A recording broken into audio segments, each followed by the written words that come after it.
Paz do Senhor, meus irmãos, paz do Senhor, minhas irmãs, graça e a paz de Jesus. Mais uma vez nós estamos aqui para compartilhar com vocês mais um vídeo das nossas aulas de escola bíblica. Nós pedimos que você esteja atento às nossas aulas, a fim de que nós possamos juntos crescer na graça e no conhecimento. Eu quero desejar a você um bom dia, também por ser hoje um domingo, um domingo de uma data especial, que é o Dia das Mães. Eu quero desejar a todas vocês, mulheres, os meus parabéns. Peço que Deus abençoe vocês, que vocês continuem sendo essas mães especiais que são, porque nós sabemos que a mãe é aquela pessoa que é importante para todas as pessoas e principalmente quando ela é uma mãe que nós nos sentimos amados, protegidos, acolhidos e que temos nela o nosso exemplo e as nossas convicções de fé que nós aprendemos a partir das nossas mães. Então, que Deus abençoe vocês e que de verdade a fé que há nos corações de vocês seja transmitida aos seus filhos e que nós possamos formar famílias fortalecidas na fé em Jesus Cristo. Um grande beijo, um forte abraço, que Deus abençoe a todas vocês, minhas queridas irmãs que são mamães. Eu quero hoje ir para nossa lição de número 9. Antes disso, vamos orar, é claro, e vamos pedir a Deus que Deus nos abençoe. Querido Deus, no nome de Jesus, eu te agradeço, Senhor, pela vida, pela saúde, pelo prazer de poder hoje estar com a minha mãe e comemorar mais um Dia das Mães, relembrando de tudo que ela fez por nós, Senhor, do quanto nós amamos, porque também ela demonstrou seu grande amor por nós. Peço a tua bênção sobre a minha mãe, sobre as mães que estão ouvindo, sobre as mães das nossas irmãs, dos nossos irmãos, que a sua bênção esteja sobre cada um delas. Que o Senhor possa também confortar aquele que hoje sofre a ausência da sua mãe, que o Senhor dê a ele graça e o abençoe da mesma maneira. Nós te pedimos que nesta manhã teu Espírito Santo fale conosco, Pai, a fim de que nós possamos crescer e aprender a tua palavra e passar a te conhecer de uma forma mais pessoal e mais relacional. Que no nome de Jesus o teu Espírito nos abra o entendimento e que nós possamos conhecer a tua palavra. Nós já ensinamos nos nossas videoaula, o capítulo 7, o capítulo 8 e agora nós vamos para o capítulo 9. Todos esses capítulos são importantes, porém, esse capítulo que nós vamos abordar hoje, ele vai falar sobre um tema que eu acredito ser muito pertinente para os dias que nós vivemos, que é a cura de um cego de nascença. Então, é muito interessante essa fala e esse texto que nós vamos ler. Por quê? Porque nos dá uma compreensão muito interessante dessa relação entre pecado e punição com pecado e doença por causa de um pecado. Acredito que até em algumas dos nossos encontros de edificação na quinta-feira, nós já temos citado esse texto. Mas eu quero que você abra a sua Bíblia comigo para que a gente junto você possa acompanhar a leitura comigo e nós venhamos juntos aprender a partir desse texto. Então, o Evangelho, segundo escreveu João, capítulo 9, a partir do verso 1, que diz assim a palavra de Deus. E passando Jesus, viu um homem cego de nascença. E os seus discípulos lhe perguntaram, dizendo, Rabi, quem pecou? Este ou seus pais, para que nascesse cego? Jesus respondeu, nem ele pecou, nem seus pais. Mas isso foi assim para que se manifestasse nele as obras de Deus. Porém, convém que eu faça as obras daquele que me enviou, enquanto é dia. A noite vem, enquanto ninguém pode trabalhar. Enquanto estou no mundo, sou a luz do mundo. Tendo dito isto, cuspiu na terra E com saliva fez lodo, e untou com o lodo os olhos do cego. E disse-lhe, vai, lava-te no tanque de Siloé, que significa o enviado. Foi, pois, lavou-se e voltou vendo. Então, aqui é uma relação interessantíssima. Primeiro, a gente precisa analisar que essa pergunta, diante daquilo que está acontecendo, é uma pergunta muito importante que os discípulos fazem para aqueles homens.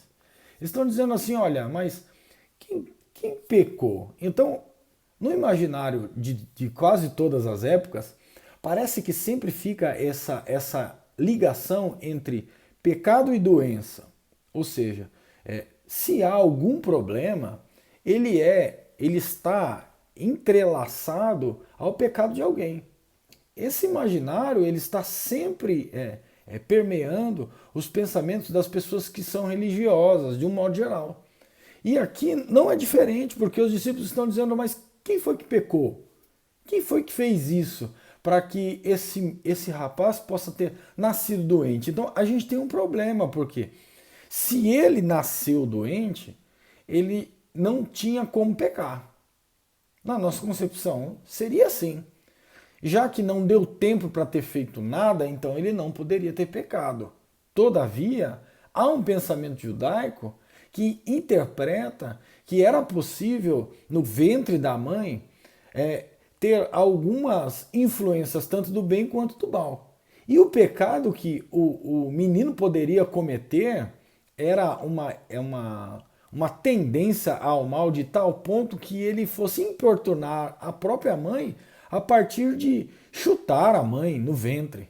Como Esaú e Jacó fez, que eles brigavam dentro do ventre, segundo o discurso ou o relato bíblico, é esse tipo de pensamento que, como punição, Deus faria esse homem nascer cego. E a outra pergunta que antecede ao ventre, né, porque é a relação se os seus pais pecaram, é uma ideia que é também muito atual, que é a ideia de maldição hereditária. Ou seja, os pais pecaram, consequentemente os filhos nasceram com problemas de deficiência física, é porque o pai ou a mãe pecou. Então, essa é uma interpretação totalmente equivocada em relação à Bíblia. Principalmente na relação em que Jesus vem para corrigir esse tipo de imaginário. Porque até então se tem essa relação, ou um pensamento judaico, olhando para o Antigo Testamento, em que Deus visitaria a maldição dos pais nos filhos. Ou seja, se o pai fez alguma coisa errada, quem deveria ser punido por aquela maldição deveria ser os filhos também. Mas Jesus está dizendo outra coisa aqui nessa questão. Jesus está dizendo assim, olha, nem ele pecou, nem seu pai pecou. E aqui eu acredito que é um problema muito relevante para os nossos dias. Existem ainda alguns movimentos que têm muita relevância não bíblica, acho que a palavra não seria relevância, mas seria influência no pensamento cristão contemporâneo. Por quê? Porque eles criaram métodos de quebra de maldição hereditária. E aí a gente precisa passar por uma certa um período de libertação para que a gente possa quebrar os erros que nós naturalmente cometeríamos porque os nossos pais também cometeram.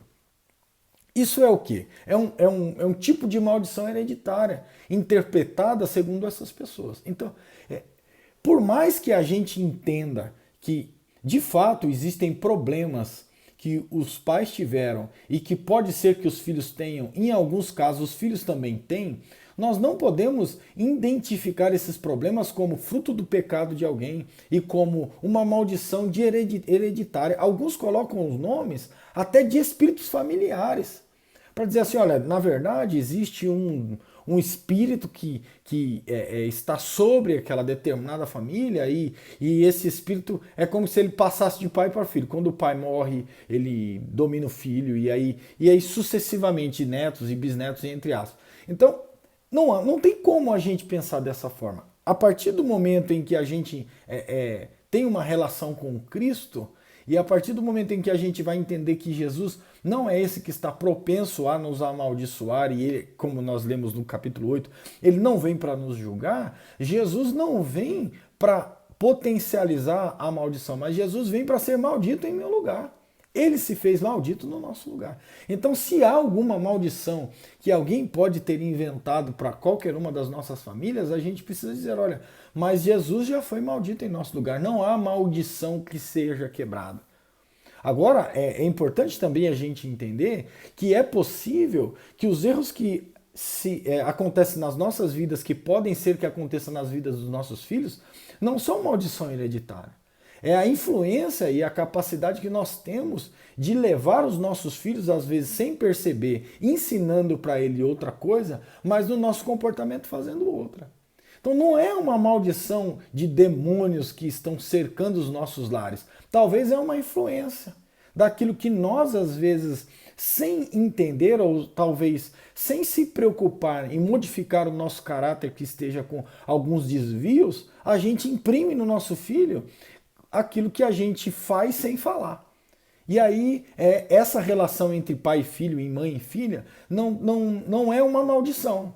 É, com certeza, um desvio de caráter causado por uma influência que os nossos filhos percebem na gente e a gente, consequentemente, vai fazendo e eles vão copiando e, às vezes, depois de grande, fazem as mesmas coisas. E então, a gente precisa pensar sobre isso.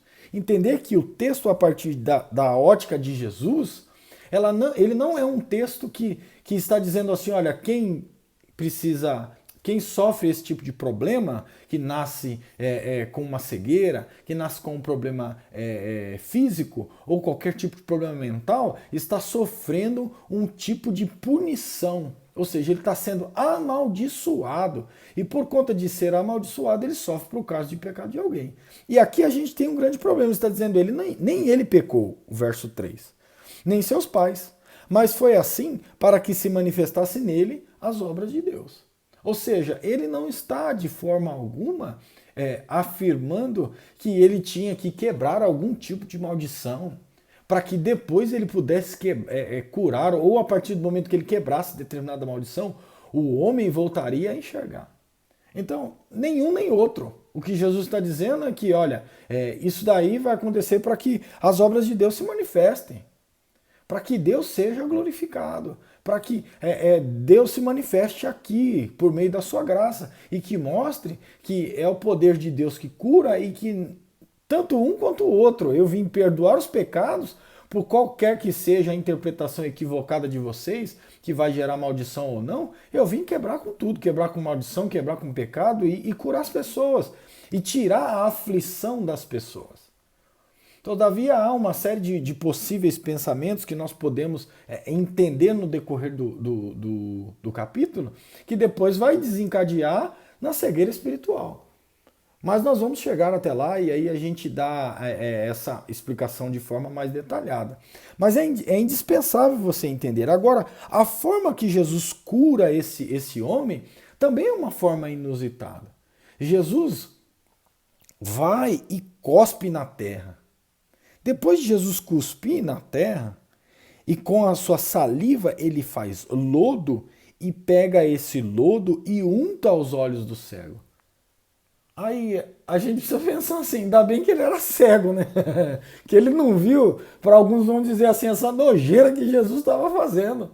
Porque quem é que ia olhar para uma situação dessa e ia dizer assim, não, peraí, o cara tá cuspindo na terra, fez a lama e vai passar na minha enfermidade. A gente vai falar, nossa, credo, que coisa nojenta. Mas é uma ocasião em que faz muito sentido, porque Jesus ele junta essa questão que alguns vão até dizer que, aí eu não procurei me informar sobre isso, mas alguns vão dizer que esse rapaz poderia não ter o globo ocular, né? E aí a Terra ajudou para que se formasse. Isso daí pode ser algumas outras interpretações, porque o texto não quer dizer isso. Mas não é impossível. Mas o que é importante é você perceber que Jesus não cura esse homem instantaneamente. Jesus faz o seguinte, olha, eu vou passar lodo com cuspe no seu olho e depois você vai se lavar no tanque de Siloé. E me parece que esse homem é levado provavelmente para o tanque e em ser levado para o tanque, lá ele lavou-se e voltou vendo. E aqui a gente percebe que é um milagre extraordinário. Um rapaz que foi cego e aí por conta do contato em que ele tem com a saliva, as mãos de Jesus e todo esse momento em que Jesus faz, por que não dizer talvez um ritual de cura, né? Claro que não era prática, não era uma metodologia, mas se tinha todo um imaginário por trás dessa relação de toque, de imposição de mãos e entre outras coisas, você começa a perceber que quando ele chega lá e se lava, a gente começa a surgir um outro problema. Agora o problema não é somente o como que Jesus curou. Ninguém está preocupado em como Jesus curou. O problema é o seguinte, Jesus curou no sábado e mandou lavar no tanque. Então, quais são essas relações? Então, no verso 8, a gente começa a tentar fazer essas ligações. Eles vão dizer, então os vizinhos e aqueles que dantes tinham visto que era cego diziam, não é este aquele que estava assentado e mendigava? Uns diziam, é este, outros diziam, parece com ele. Ele dizia, sou eu. Mas não é? Quem está dizendo que é? Aquela confusão toda. Então, diziam-lhes, pois, como se te abriu-se os olhos? Ele respondeu e disse, um homem chamado Jesus fez lodo, untou-me os olhos e disse-me, vai até o tanque de Siloé e lava-te. Então fui e lavei-me e vi. Disseram-lhe, pois onde está ele? Ele disse, com certeza não vi, porque quando ele se lavou no tanque, Jesus não estava lá no tanque. Jesus untou e falou, ó, vai para o tanque se lavar. Ele já não sabia, com certeza. Então disseram, onde está ele? Não sei. Levaram, pois, os fariseus ao que dantes era cego. E era sábado quando Jesus fez o lodo e abriu os olhos do cego. Tomaram, pois, também os fariseus e perguntaram-lhe como vira. E ele contou. E então diziam aos fariseus, este homem não é de Deus, pois não guarda o sábado. E diziam outros, como pode um homem pecador fazer tais sinais? E havia dissensão. Então, qual que é os problemas que estão envolvendo essa relação com a cura e a cura no sábado? Claro que a cura no sábado é um grande problema, né? Por quê? Porque eles não poderiam fazer cura no sábado. Porque por demandar essa relação de trabalho. Segundo, essa ideia de untar o cuspe com a lama era uma ideia, segundo eles, interpretada por um tipo de fazer cimento. Então, dava a entender a relação com o trabalho. Então, ele não podia, de forma alguma, fazer essa coisa no domingo, no sábado, em que era um dia de que a gente não trabalha. Outra coisa que a gente precisa também entender é que há uma relação entre os sinais que eles estão esperando. Há uma relação em que o Messias viria e faria alguns sinais chamados sinais messiânicos. E essa relação com sinais messiânicos precisa ficar claro para a gente, porque este é um sinal messiânico, que Jesus curaria um cego de nascença.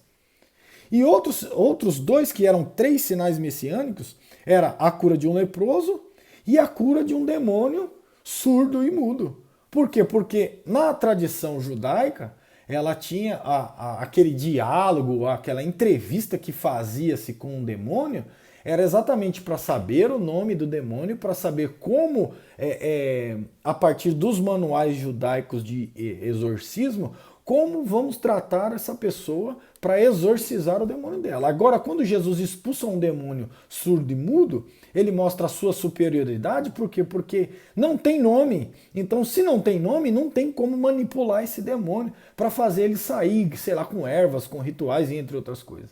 Então, é interessantíssimo nós sabermos desses 3 importantes sinais messiânicos para a gente entender por que há todo esse alvoroço em torno de um homem que foi curado de cegueira. E aí a gente percebe que os fariseus não estão gostando muito. Também é uma armadilha essa relação de mandar Jesus, mandar o cego para o tanque de Siloé. Na verdade, Jesus aqui está ganhando popularidade. Por quê? Porque ele tem essa relação em mandar o pessoal para lá, porque se tinha como se fosse um desfile, eles saíam de Jerusalém e iam, não sei ao certo, uma festa até esse tanque de Siloé, carregar as águas, eu não me lembro exatamente. Mas é de fato isso que acontecia, e neste momento estavam lá os sacerdotes, os fariseus, os judeus, em torno de um tanque. De repente chega alguém com os olhos sujos de barro, sem enxergar, se lava no tanque e é curado. E aí o que acontece? As pessoas vão dizer, não, esse é um sinal messiânico. Mas espera aí, quem é que fez isso? Cadê ele? Onde ele está? A gente precisa conversar com ele. Aí a primeira questão que eles fazem é ir atrás desse rapaz que foi curado. Por isso que alguns vão dizer, é esse aquele que estava mendigando? Não é, não, parece com ele. Ninguém quer afirmar nada, tá todo mundo meio que com medo de dar a testemunha e dizer, olha, ele é o Messias, porque eles teriam que responder diante dos fariseus.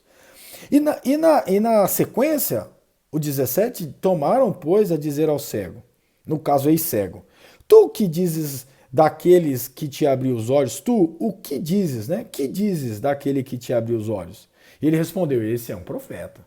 O profeta nós já falamos que era aquela expectativa de um profeta escatológico que traria uma nova era. Ele está dizendo, olha, esse é profeta. Ou seja, a gente reconhece a relação de que ele é um usado por Deus, vamos assim dizer.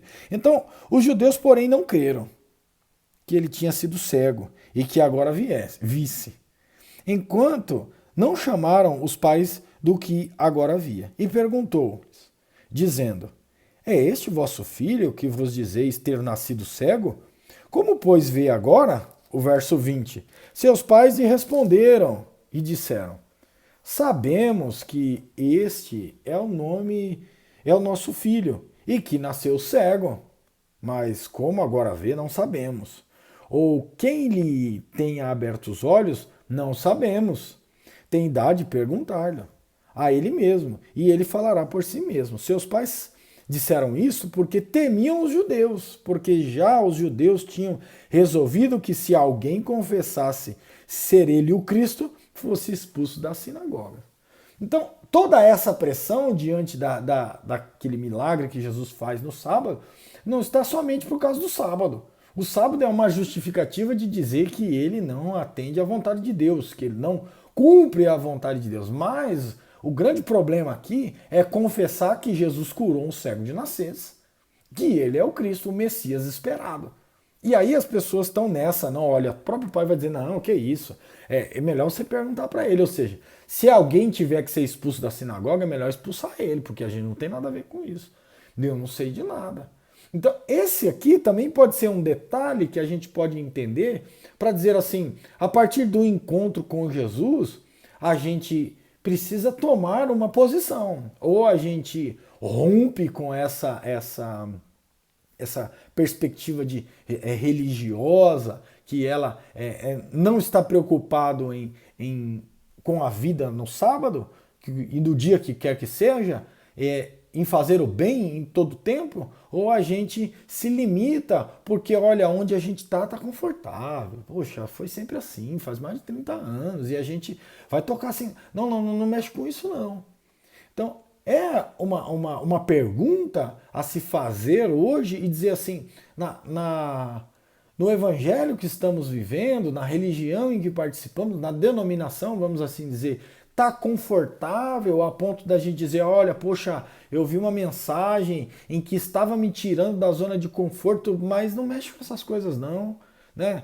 Vão querer romper os relacionamentos com a gente, não vão querer mais conversa, não, vão fazer coisas que a gente não vão dar nomes pra gente que não é bem isso, vão expulsar a gente da igreja, da sinagoga, entre outras coisas. Então, eu preciso pensar se a partir do meu encontro com Cristo eu sou capaz de enfrentar ou abandonar essa religiosidade que eu estou acostumado para viver um cristianismo de um Messias que liberta. Agora, o que vão fazer com a gente é problema deles. Agora, o que é que a gente faz a partir do encontro com Cristo? Então, fica essa pergunta para nós. Eu preciso entender que a minha relação com Jesus, a partir daquilo que eu entendo não deve fazer com que eu fale, olha, não, melhor ficar assim mesmo.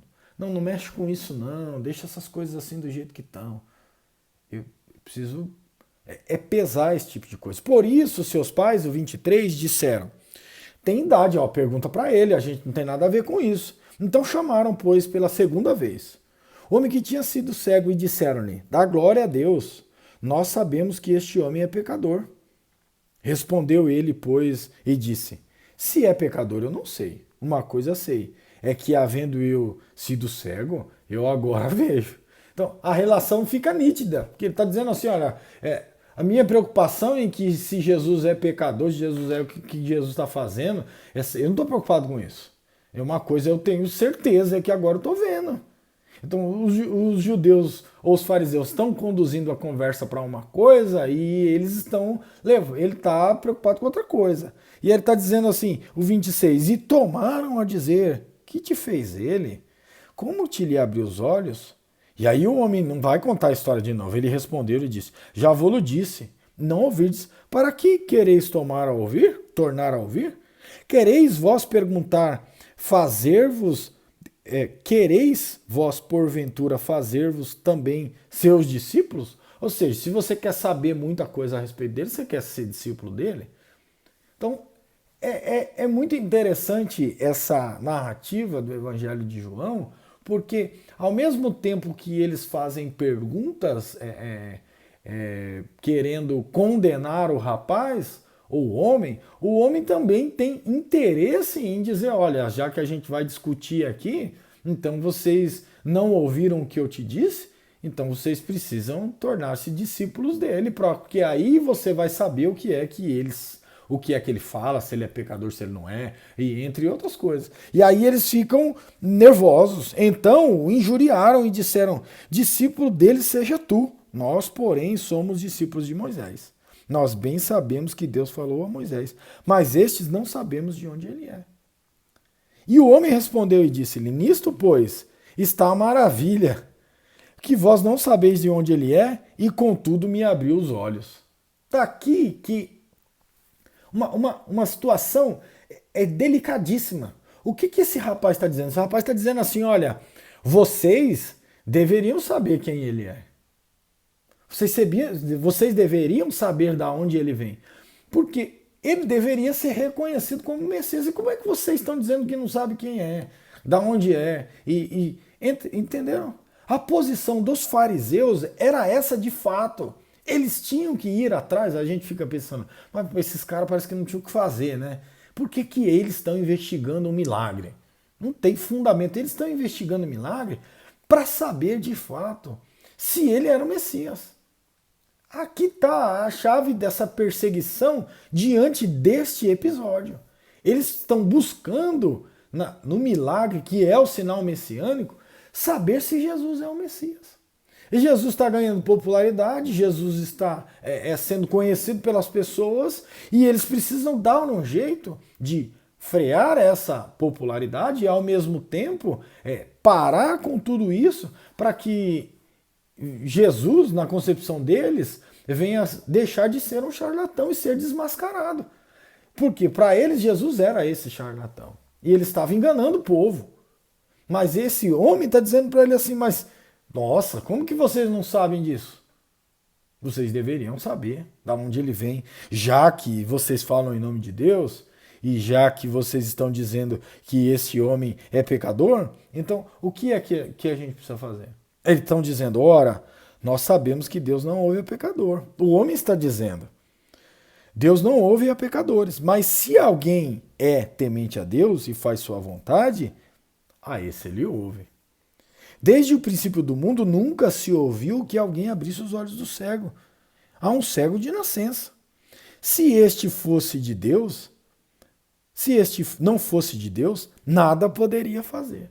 Então ele está dando um discurso que é um discurso de alguém que está entendendo o que os fariseus vieram fazer ali naquela ocasião. Ele está dando um discurso para dizer assim, olha, vocês estão dizendo que ele é pecador, vocês estão dizendo que Deus não é com ele, vocês estão dizendo que ele e o Pai não estão trabalhando, como Jesus já vem discursando nos capítulos anteriores, está dizendo, olha, eu vim para fazer as obras de meu Pai. No próprio capítulo, né, ele vai dizendo, convém que eu faça as obras daquele que me enviou, no verso 4. Então ele está dizendo assim, olha, acho que a gente precisa pensar direito nisso. Se Deus não ouve a pecadores, mas ouviu Jesus, que abriu os olhos do cego de nascença, como é essa conversa? Está estranha, tem alguma coisa que não está se encaixando, o rapaz está dizendo. Então responderam e disseram, tu és nascido todo em pecado, e nos ensina a nós, e expulsaram-no. Veja que nesse acontecimento, os próprios judeus, fariseus, estão dizendo para ele assim, na verdade você é o maior pecador. Inclusive, você nasceu em pecado. Perceba que ele está trazendo, acendendo, mostrando de forma muito clara o imaginário de que a doença estava totalmente relacionada ao pecado. E é aí que a gente precisa pesar essa relação e dizer assim, será que é isso mesmo? Será que a enfermidade que está assolando as nações do mundo é consequência do pecado da humanidade? Será que o coronavírus é uma forma de Deus punir o homem por causa do pecado? A gente precisa pensar. O texto sugere que não. O texto sugere que Jesus não pune dessa forma. O texto sugere que Deus faz essas coisas para a glória dele, e não que Deus está amaldiçoando. Esse é o imaginário farisaico judaico. Então, na sequência do texto, após expulsá-lo, Jesus ouviu que tinha expulsado. E encontrando, disse, crês tu no Filho do Homem? No Filho de Deus? E ele respondeu e disse, quem é ele, Senhor, para que nele creia? E respondeu Jesus, tu já o tens visto, é aquele que fala contigo. E ele disse, creio, Senhor. E o adorou. E disse-lhe Jesus, eu vim a este mundo para juízo, a fim de que os que não veem, vejam, e os que veem, sejam cegos. E aqueles dos fariseus que estavam com ele, ouvindo isso, disseram-lhe, também nós somos cegos? Disse-lhe Jesus, se fosseis cegos, não terias pecado. Mas como agora dizeis, vemos, por isso o vosso pecado permanece. Vocês conseguem perceber que no desfecho do texto, o Senhor Jesus vai encontrar com esse homem e esse homem vai receber Jesus como Cristo de fato. Ele já tinha, segundo o discurso dos versículos anteriores, entendido que Deus era com esse homem que tinha feito essa cura milagrosa. Mas ele não sabia quem era o homem. Jesus vem e se apresenta para ele, está dizendo, olha, você crê no Filho de Deus? Ele está dizendo, eu creio. E quem é ele? Ele está dizendo, é esse que fala com você. Ele prostrou e adorou. Só que a relação muda agora, né? Porque Jesus está dizendo assim, não, na verdade eu vim para juízo, para definir assim, olha, vocês que acham que estão vendo, na verdade vocês são cegos. Porque se vocês são cegos, se vocês fossem cegos, vocês não tinham pecado. Perceba que Jesus muda a lógica e está dizendo assim, vocês estão dizendo que quem é cego tem pecado, eu estou dizendo que quem é cego não tem pecado. Ou seja, a relação não é, a relação do pecado não desculpem, a relação da doença não é consequência do pecado. Jesus está dizendo aqui, o que na verdade ele está dizendo, vocês veem, mas vocês são cegos. Por quê? Porque vocês não contemplam a grandeza do Filho de Deus e o sinal messiânico. Porque de verdade, o maior cego é aquele que não quer ver. E o que eles faziam de fato era não procurar o Messias. Eles faziam tudo para que todo e qualquer pessoa que se levantasse fazendo atos extraordinários fosse tido como um charlatão, fosse tido como alguém que engana o povo, fosse tido como alguém que faz qualquer coisa, menos vem em nome de Deus. Então, eu e você precisamos perceber que pode ser que tenha algumas concepções do Evangelho de Jesus Cristo que possa tornar pessoas cegas. Que é este caso. E ele está dizendo assim, olha, vocês Ele diz no 39, eu vim a este mundo para juízo, a fim de que os que não veem vejam, e os que veem sejam cegos. E aí o fariseu faz a pergunta, mas você está dizendo que a gente é cego? Ele está dizendo, claro, por isso o vosso pecado permanece. Ele está dizendo, então, vocês têm pecado. E o maior pecado de vocês é não enxergar o Messias e, pior, levar as pessoas a não enxergar o Messias.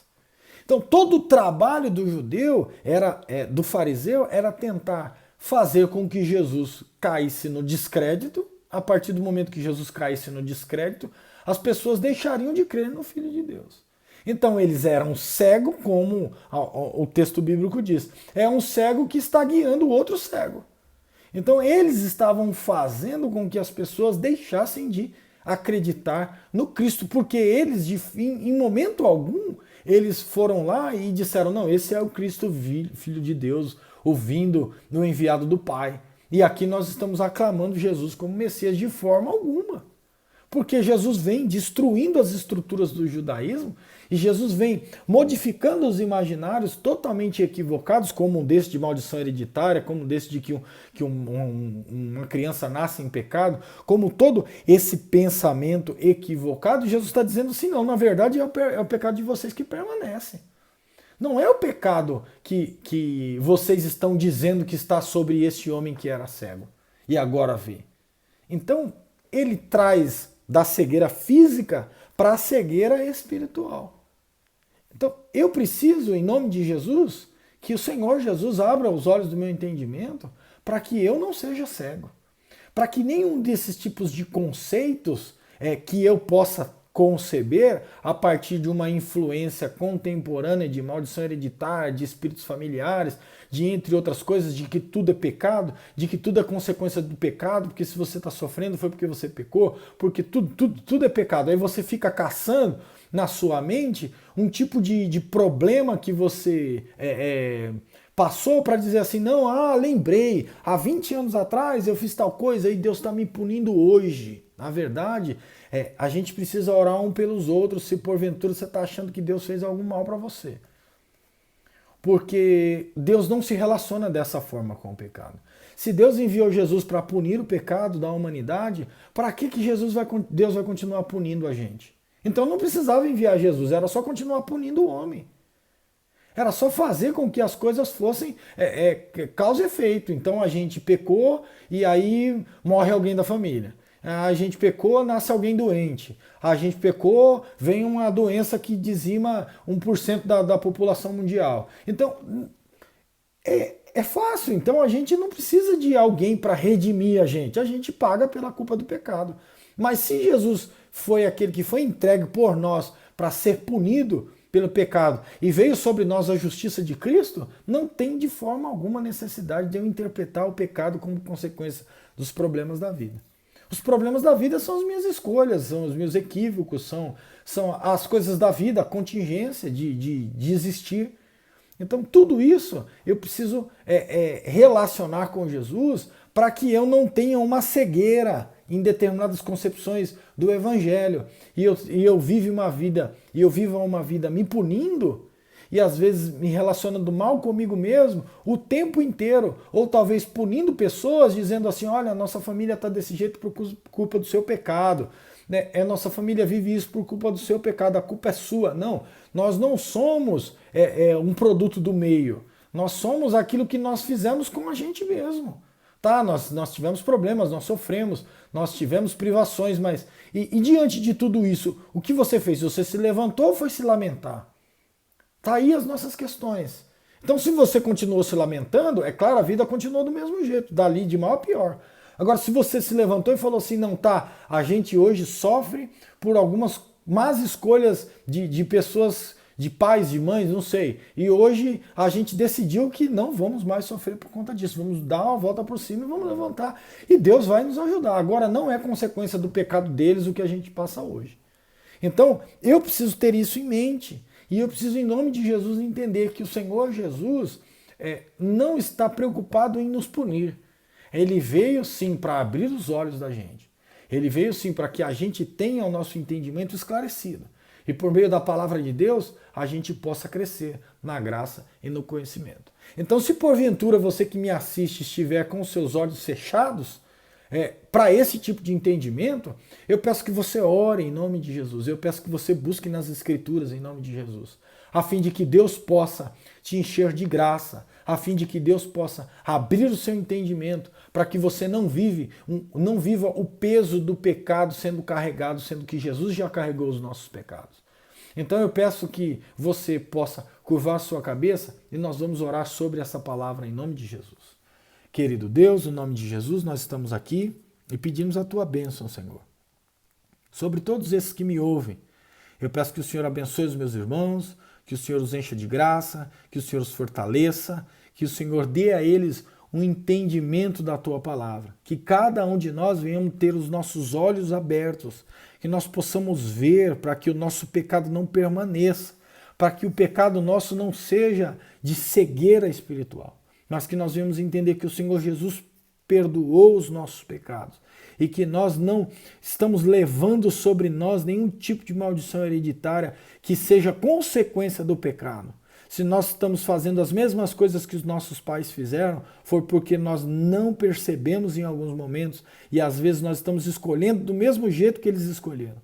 Mas que o Senhor nos abra um entendimento das coisas espirituais e das escolhas da vida, a fim de que nós não venhamos ser melhores do que eles, Senhor, mas de que nós venhamos aprender com as experiências e com os erros daqueles que estiveram sobre nós. Mas que nós possamos subir nos ombros deles e enxergarmos mais adiante e aprendermos com aquilo que eles nos ensinaram.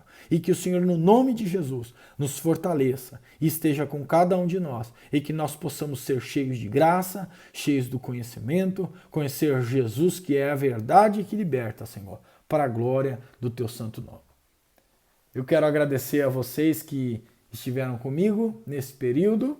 Eu espero que Deus tenha te abençoado e falado ao seu coração e que nós venhamos, a partir dessa rápida reflexão, a aprender um pouco mais da palavra de Deus.